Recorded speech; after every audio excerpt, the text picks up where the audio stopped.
Okay, chapter 2 of the first book deals with toys that I had growing up and played with and so forth.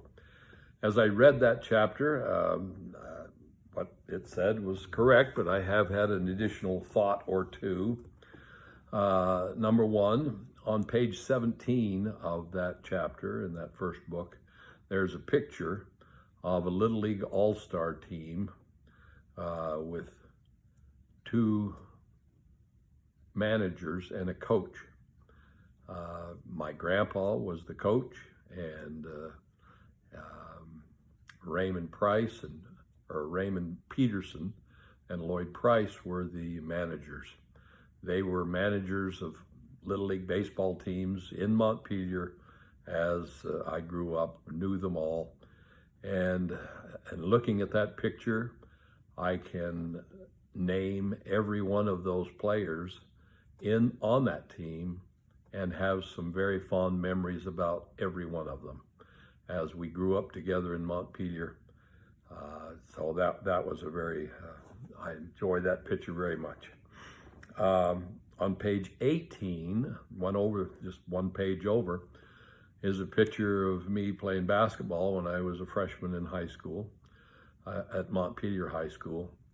And the thing I wanted to talk about that picture was, if you'll notice, my tongue is hanging out. For some reason, I don't know why, but every time I played sports, which was all the time, my tongue was out. When I pitched, when I played basketball, it doesn't matter. Tennis, it was out. I had the chappiest lips in Montpelier, I'm sure.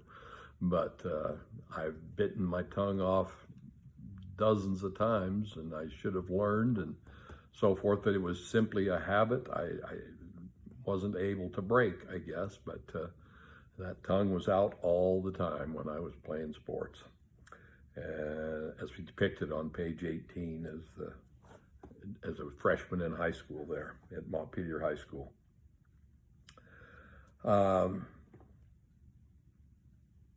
One other toy, I guess it really wasn't a toy, but when I was about 10, I think it was about 10 years old, my parents bought me for Christmas a transistor portable radio.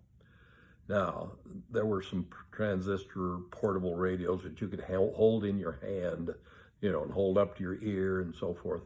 This one was a quality transistor radio made by General Electric.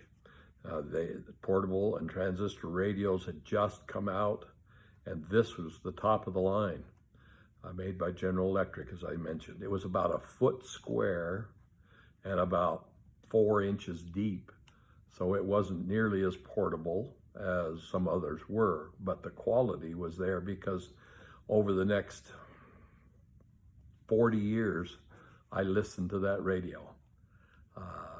Even after we got married, I still had that radio and listened to games and news and so forth, music. But loved that radio. It was brown in color.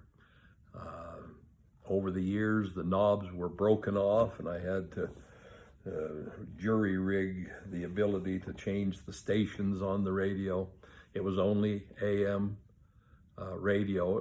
There was no FM dial or anything like that. It did have a light that would light up the dial, however, and so I could see where the stations were.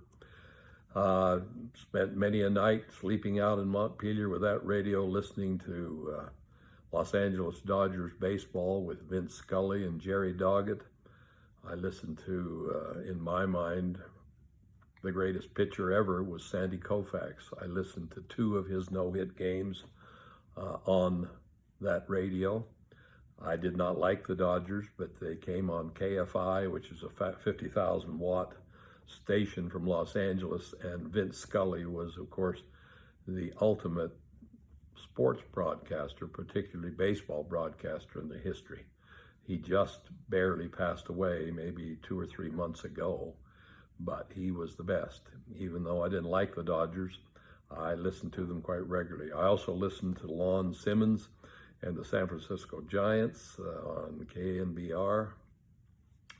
And listen to those as well. That didn't come in quite as easily as KFI, and so when I could listen to the Giants, I would, but they wouldn't always come in quite as clearly as the Dodger game. So listened to lots of music.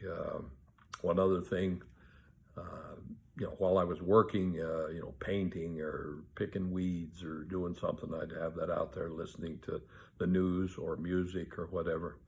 And I remember it was in that radio where I first became acquainted with and heard about Ronald Reagan. Ronald Reagan to this day remains one of my favorite presidents of all time. He was great. I enjoyed him as a president, but many years before he became president and even became governor of California, he was on the radio with every day. He would come on for 3 or 4 minutes and give a little political tidbit, some nugget of thought, and how he had evolved from being a liberal when he first became the Screen Actors Guild president to now becoming an ardent conservative, which was more in line with my views. And so I became acquainted with Ronald Reagan listening to every day.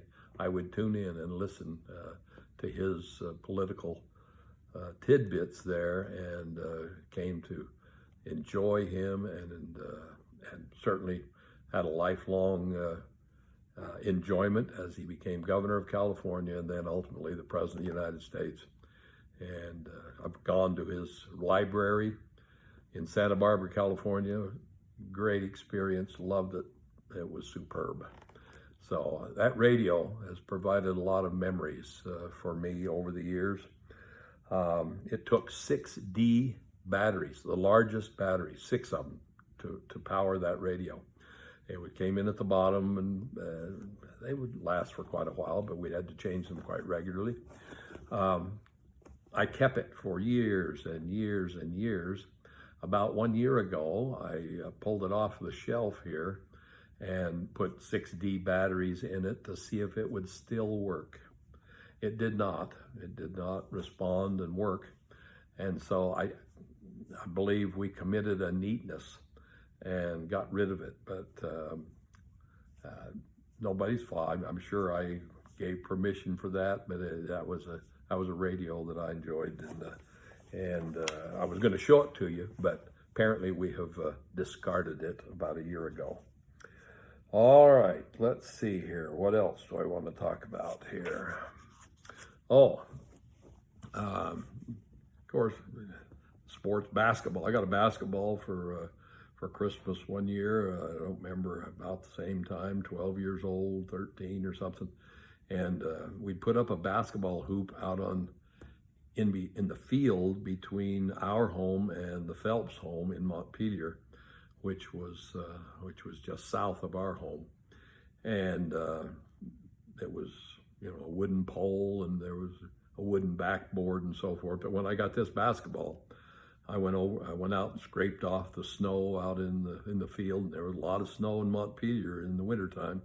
And when I first got this basketball, I went out and shot some hoops to see how that basketball, if it'd go through the hoop like the rest of them did. But had a lot of fun with that basketball. Tennis rackets, played tennis my whole life. My Uncle Ray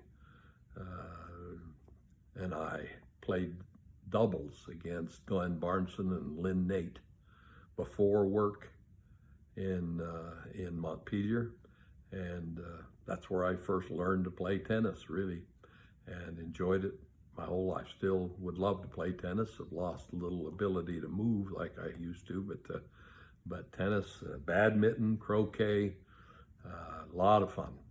All of those held some great memories, and so those are some of the toys that I had grown. I didn't have many trucks or, any of those kinds of things, but lots of sports equipment, I guess, is what it amounts to.